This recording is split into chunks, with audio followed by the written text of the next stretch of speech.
Telugu audio Bible ఆదికాండము 23వ అధ్యాయము. శారా జీవించిన కాలము అనగా శారా బ్రతికిన ఏండ్లు 127.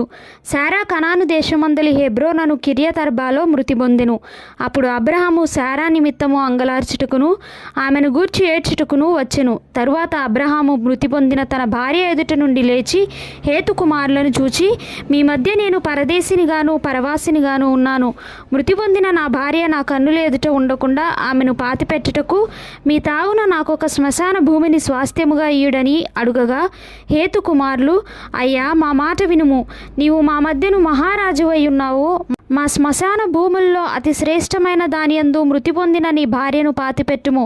నీవు మృతి పొందిన నీ భార్యను పాతిపెట్టునట్లు మాలో తన శ్మశాన భూమిని ఇయ్యనొల్లని వాడు ఎవడూనూ లేడని అబ్రహాముకు ఉత్తరమిచ్చిరి.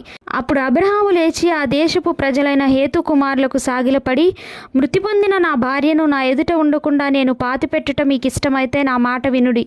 సోహరు కుమారుడైన ఎఫ్రోను తన పొలము చివరను తనకు కలిగి ఉన్న మక్పేలా గుహను నాకిచ్చునట్లు నా పక్షముగా అతనితో మనవి చేయుడి.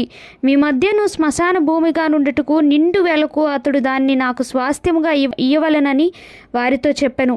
అప్పుడు ఎఫ్రోను హేతు కుమారుల మధ్యను కూర్చుండి ఉండెను.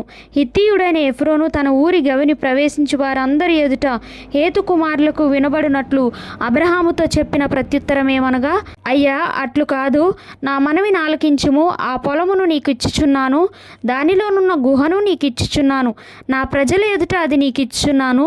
మృతి పొందిన నీ భార్యను పాతిపెట్టుమనెను. అప్పుడు అబ్రహాము ఆ దేశపు ప్రజల ఎదుట సాగిలపడి, సరే కాని నా మనవి ఆలకించుము. ఆ పొలమునకు వెల ఇచ్చెదను. అది నా యొద్ద పుచ్చుకొని ఎడల మృతి పొందిన నా భార్యను పాతిపెట్టెదనని ఆ దేశ ప్రజలకు వినబడినట్లు ఎఫ్రోనుతో చెప్పెను. అందుకు ఎఫ్రోను, అయ్యా, నా మాట వినుము. ఆ భూమి 400 తులముల వెండి చేయును. నాకు నీకు అది ఎంత? మృతి పొందిన నీ భార్యను పాతిపెట్టుమని అబ్రహామునకు ఉత్తరమిచ్చెను. అబ్రహాము ఎఫ్రోను మాట వినెను. కాబట్టి హేతు కుమారులకు వినబడినట్లు ఎఫ్రోను చెప్పిన వెల అనగా వర్తకులలో చెల్లు 400 తులముల వెండి అబ్రహాము తూచి అతనికి ఇచ్చెను. అలాగున మమ్రే ఎదుటనున్న మక్పేలా ఎందలి ఎఫ్రోను పొలము అనగా ఆ పొలమును దాని ఎందలి గుహయు దాని పొలిమేర అంతటిలోనున్న ఆ పొలము చెట్లన్నీయు అతని ఊరి గవిని ప్రవేశించు వారందరిలో హేతు కుమారుల ఎదుట అబ్రహామునకు స్వాస్థ్యముగా స్థిరపరచబడెను.